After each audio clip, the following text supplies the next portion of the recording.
গত পর্বে আমরা দেখেছিলাম শেংমিয়ান বিবাহিত শুনে ফুইচান ভীষণ শকড হয়ে যায় আর রেগে গিয়ে শেংমিয়ানকে বলে, তুমি আমাকে এটা আগে কেন বলনি যে তুমি বিবাহিত? এই বলেই শেংমিয়ানকে জিজ্ঞেস করে, তুমি কাকে বিয়ে করেছো, তোমার হাজব্যান্ডকে?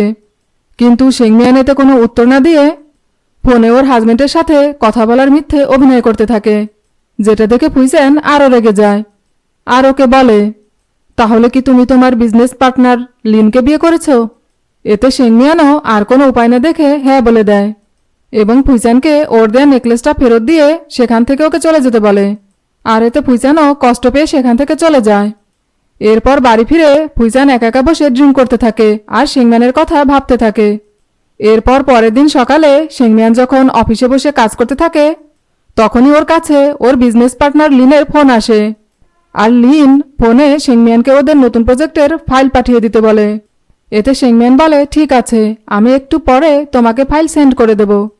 তারপর লিন শেংমিয়ানকে বলে, তুমি জানো পেনি এখন আমি কোথায় আছি? এতে শেংমিয়ান বলে, আমি কি করে জানবো? তখন লিন বলে, এখন আমি ফুইচানের বাড়ির সামনে দাঁড়িয়ে আছি। এটা শুনে শেংমিয়ান ভীষণ শকড হয়ে যায়, কারণ গতকাল রাতে ও ফুইচানকে বলেছিল যে ও লিনকে বিয়ে করেছে। আর এটা মনে পড়তেই ও লিনকে বলে, তুমি আমার জন্য একটু অপেক্ষা করো, আমি এখনই ফুইচানের বাড়িতে আসছি। এই বলেই শেংমিয়ান অফিস থেকে বেরিয়ে পড়ে। আর অপরদিকে লিন ফুইচানের বাড়িতে ঢুকে ওর সাথে বসে ড্রিঙ্ক করতে থাকে আর ফুইচানকে বলে, আপনি আপনার ভিলা ডিজাইন করার দায়িত্বটা আমাদেরকে দিয়েছেন, তার জন্য আমি আপনার কাছে অনেক কৃতজ্ঞ। তখন ফুইচান লিনকে বলে, তুমি অনেক লাকি যে পেনির মতো এত ভালো একজন ডিজাইনার তোমার পাশে রয়েছে। সেদিক থেকে দেখলে তোমাকে দেখে আমার ভীষণ জেলাস ফিল হচ্ছে। আর তখনই সেখানে শেংমিয়ান চলে আসে আর এসেই ফুইচানকে জিজ্ঞেস করে যে তুমি হঠাৎ করে লিনকে এখানে আসতে বলেছো কেন? এতে ফুইচান শেংমিয়ানকে বলে, আসলে মিস্টার লিন আমার ভিলার জন্য অনেক পরিশ্রম করে যাচ্ছে, আর তাই আমি ভাবলাম আজ না হয় আমি মিস্টার লিনের সাথে বসে একটু ড্রিঙ্ক করি। তাছাড়া তুমি এখানে এসেছো একদিক থেকে ভালোই হয়েছে। আমার না ভীষণ জানতে ইচ্ছে করছে তোমাদের দুজনের প্রথম দেখাটা ঠিক কিভাবে হয়েছিল।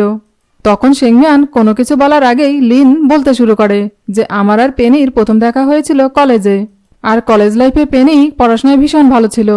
তাছাড়া ও পড়াশোনার পাশাপাশি তখন একটা পার্ট টাইম জবও করত। আর তখনই আমি বুঝতে পেরেছিলাম যে পেনি একদিন অনেক বড় ডিজাইনার হবে। আর তাই কলেজে পড়াশোনা শেষ করেই আমি পেনির সাথে বিজনেস স্টার্ট করে দিয়েছি। তখন ফুইচান লিনকে জিজ্ঞেস করে, তাহলে কি তোমরা একসাথে বিজনেস শুরু করার পর একে অপরের ক্লোজ হয়েছ?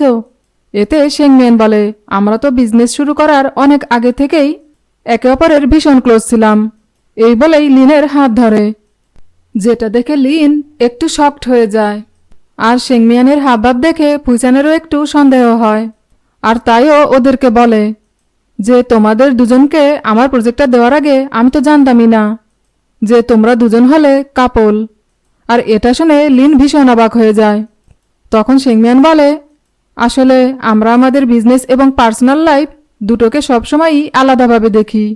এই বলে শেংমিয়ান লিনকে সাইডে টেনে নিয়ে বলে, প্লিজ তুমি এখন ফুইচানের সামনে কাপল হওয়ার অভিনয় করো, পরে আমি তোমাকে সবটা বুঝিয়ে বলবো।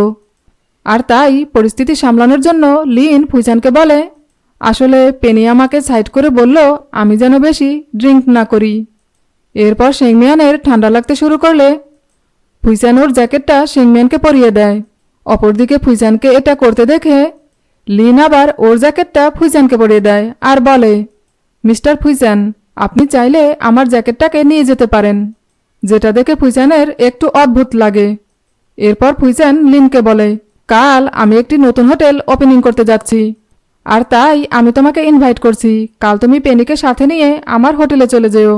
এই বলেই সেখান থেকে চলে যায়। আর যাওয়ার সময় লিনের জ্যাকেটটা লিনকে ছুঁড়ে দিয়ে যায়। এরপর পরের দিন শেংমিয়ান আর লিন ফুইচানের হোটেলে চলে আসে। আর সেখানে আসার পর শেংমিয়ান যখনই ফুইচানকে দেখতে পায় তখনই ও লিনের আরও ক্লোজ হতে থাকে। আর এদিকে বেচারা লিন তো ফুইচানকে দেখে ধরা পড়ে যাওয়ার ভয়ে কাঁপতে থাকে। তখন পরিস্থিতি সামলাতে শেংমিয়ান লিনকে ধাক্কা দিয়ে সুইমিং পুলে ফেলে দেয়, যেটা কিনা দূরে দাঁড়িয়ে ফুইচান দেখতে থাকে আর ভীষণ জেলাস ফিল করতে থাকে। এরপর ফুইচানকে দেখানোর জন্য শেংমিয়ান নিজেও সুইমিং পুলে নেমে লিনের কাছে যায় এবং লিনকে জড়িয়ে ধরে। তারপর লিনকে বলে ওকে জড়িয়ে ধরতে। আর এতে লিনও ফুইচানকে দেখানোর জন্য শেংমিয়ানকে জড়িয়ে ধরে, যেটা দেখে ফুইচান আরও জেলাস হয়ে যায় এবং কাউকে একটা ফোন করে সেখান থেকে চলে যায়। এরপর লিন শেংমিয়ানের জন্য জুস নিয়ে আবারও সুইমিং পুলে ফিরে আসতে গেলে একজন সিকিউরিটি গার্ড এসে ওকে আটকে দেয় আর বলে এখানে কিছু রিপেয়ারের কাজ চলছে, আপনি বরং অন্য কোনো সুইমিং পুলে যান। এই বলে লোকটি লিনকে সেখান থেকে নিয়ে যায়। অপরদিকে শেংমিয়ান যখন সুইমিং পুলে লিনের জন্য অপেক্ষা করতে থাকে তখনই সেখানে ফুইচান চলে আসে আর শেংমিয়ানকে নিজের কাছে টেনে নিয়ে জোর করে কিস করতে শুরু করে।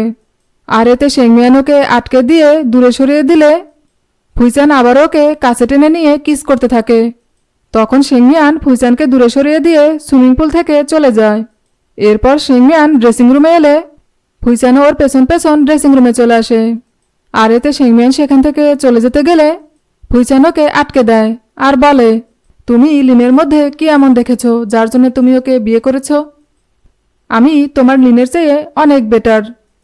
এই বলেই শেংমিয়ানকে আবারও জোর করে কিস করতে থাকে। আর এতে শেংমিয়ান ভীষণ রেগে যায় এবং ওকে দূরে সরে দিয়ে একটা থাপ্পড় মারে আর সেখান থেকে চলে যায়। এরপর পরের দিন সকালে ফুইচানের অ্যাসিস্ট্যান্ট এসে ওকে জিজ্ঞেস করে, বস আপনার মন খারাপ কেন, কি হয়েছে?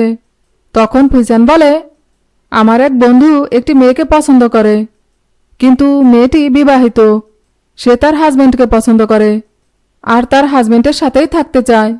এটা শুনে ওর অ্যাসিস্ট্যান্ট বুঝতে পারে যে ফুইচান আসলে কোন মেয়ের কথা বলছে, আর তাই ওর অ্যাসিস্ট্যান্ট ওকে বলে, বস আপনি বরং আপনার বন্ধুকে গিয়ে বলুন উনি যেন ওই মেয়েটিকে সারা রাত ওনার সাথে কাজ করতে বলে এবং মেয়েটির সাথে আরও বেশি বেশি সময় কাটানোর চেষ্টা করে। ভিডিওটি যদি আপনাদের ভালো লেগে থাকে তাহলে এর পরের পর্বগুলো দেখার জন্য চ্যানেলটি লাইক, শেয়ার, কমেন্টস এবং সাবস্ক্রাইব করবেন।